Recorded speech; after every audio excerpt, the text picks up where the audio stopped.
Today we're going to talk about the first 4 scenes of William Shakespeare's Macbeth. Act 1, Scene 1. As the play opens, we meet 3 weird sisters, witches really, who are having a very odd conversation in the middle of a storm. The line we want to focus on here is, fair is foul and foul is fair. It's like saying good is bad and bad is good. Clearly we don't normally think that's the case, but they could be saying a lot of things. Maybe they mean things that are good now will turn bad, and things that are bad right now are still redeemable and could be good again. Or maybe they mean there's a little bad in all that's good, and a little good in all that's bad. Or maybe they just mean everything is both ways. You're going to have to wait and see. Act 1, Scene 2. Scene 2 is where we first hear about Macbeth, but he's not in the scene. Instead, we're following King Duncan. We're not sure where he is, but he's safely removed from the battle that is going on. In fact, he has no idea how the battle is going until people who fought come to tell him. There are a lot of reasons Duncan could not be fighting. Maybe he's too valuable and they want to protect him. He's too old and can't fight. Or maybe he's just a coward. Every story that is coming back to King Duncan is about how brave his cousin Macbeth is.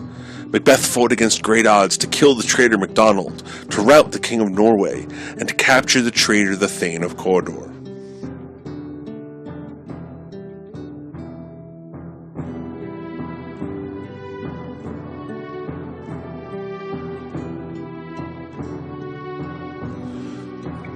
But as much as the stories are about how fearless Macbeth is, they're also about how brutal he is.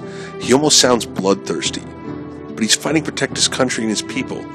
You have to ask yourself, if Macbeth is a bloodthirsty killer, can he still be a good guy?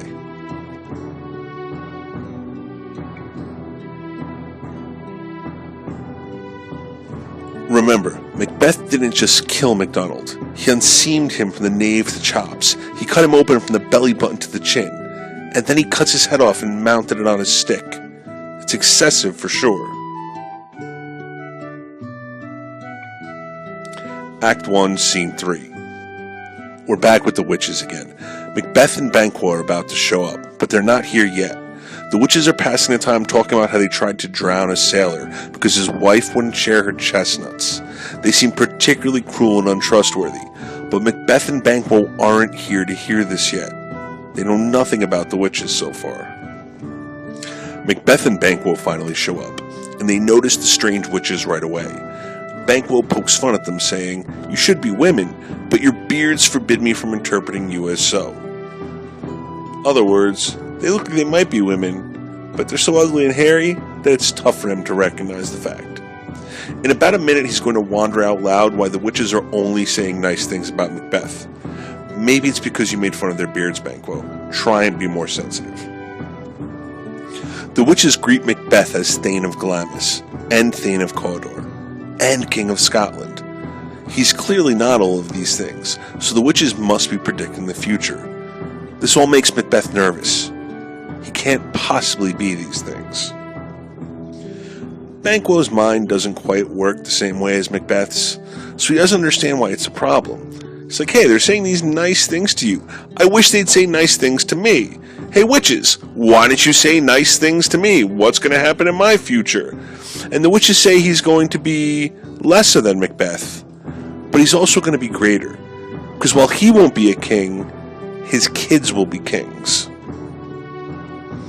Macbeth wants to question the witches further, but they vanish into thin air. And as they do, Ross and Angus show up. And they greet Macbeth as Thane of Cawdor.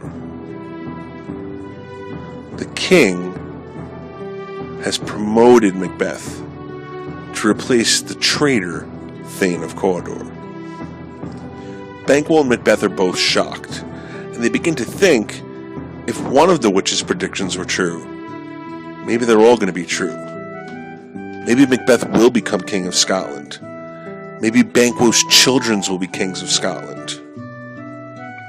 It's a lot to think about. And that's all Macbeth can do. Think about it, and think about it, and think about it. He won't talk to Banquo about it in front of Ross and Angus, but he tells them they'll talk later. Because Macbeth thinks this prediction is evil, the prophecy is evil. And Macbeth himself is beginning to think bad thoughts. What will he have to do to become king? Act 1, Scene 4. The scene opens with Duncan awaiting news about the execution of the Thane of Cawdor. Once again, he's not there to do the dirty work himself. He's sitting somewhere safely removed from everything and waiting for people to come and tell him what happened. His son Malcolm informs him of the execution, and Duncan says there's no art to find the mind's construction in the face. He was a gentleman on whom I built an absolute trust. And just as Duncan says that he could not tell the Thane of Cawdor would betray him by looking in his face, Macbeth walks in, and Duncan excitedly greets him. He's making the same mistake he made with the original Thane of Cawdor, and it's foreshadowing the betrayal that's going to come very, very soon.